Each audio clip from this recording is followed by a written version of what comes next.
بسم اللہ الرحمن الرحیم عن ابی رافع رضی اللہ تعالیٰ عنہ قال کان رسول اللہ صلی اللہ علیہ وسلم اذا توضأ وضوء الصلاة حرک خاتمہ فی اصبعی رواہ الدارقطنی وابن ماجہ۔ حضرت ابو رافع رضی اللہ تعالیٰ عنہ فرماتے ہیں کہ نبی کریم صلی اللہ علیہ وسلم جب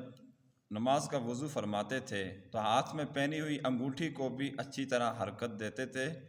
تاکہ اس کے نیچے بھی پانی پہنچ جائے اور کسی قسم کا شک و شبہ باقی نہ رہے۔ مندرجہ بالا حدیثوں میں وضو کے سلسلے کا کہ جن جن اعمال کا ذکر ہے، مثلا داڑھی اور ہاتھ اور پاؤں کی انگلیوں کا خلال کرنا،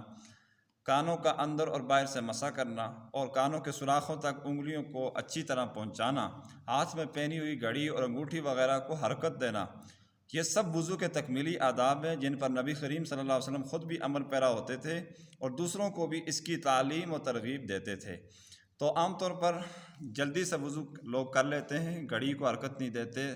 اسی طرح انگوٹھی کو حرکت نہیں دیتے، اور عورتیں بھی اس چیز کا خیال نہیں رکھتی کہ کوئی زیور وغیرہ اگر پہنا ہوا ہے یا اسی طرح انہوں نے ناخنوں کے اوپر پالش لگائی ہوئی ہے تو وہ اسی طرح نماز پڑھ لیتی ہیں، تو اس طرح بھائی نماز درست نہیں ہوتی۔ یہ وضو کے تکمیلی آداب ہیں، خاص طور پر یہ جو ناخن کے اوپر انہوں نے پالش لگائی ہوتی ہے، یا بعض اوقات مرد حضرات ہیں وہ رنگ کر رہے ہوتے ہیں، کسی جگہ پینٹ کر رہے ہوتے ہیں،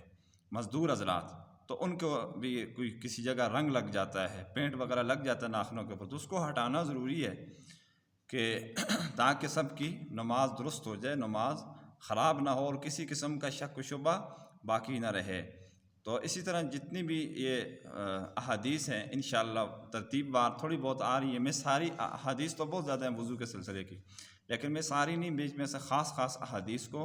لے رہا ہوں حالات کے مطابق۔ اللہ تبارک و تعالی ہم سب کو ان احادیث مبارکہ پر عمل پیرا ہونے کی توفیق عطا فرمائے۔ وآخر دعوانا ان الحمد للہ رب العالمین۔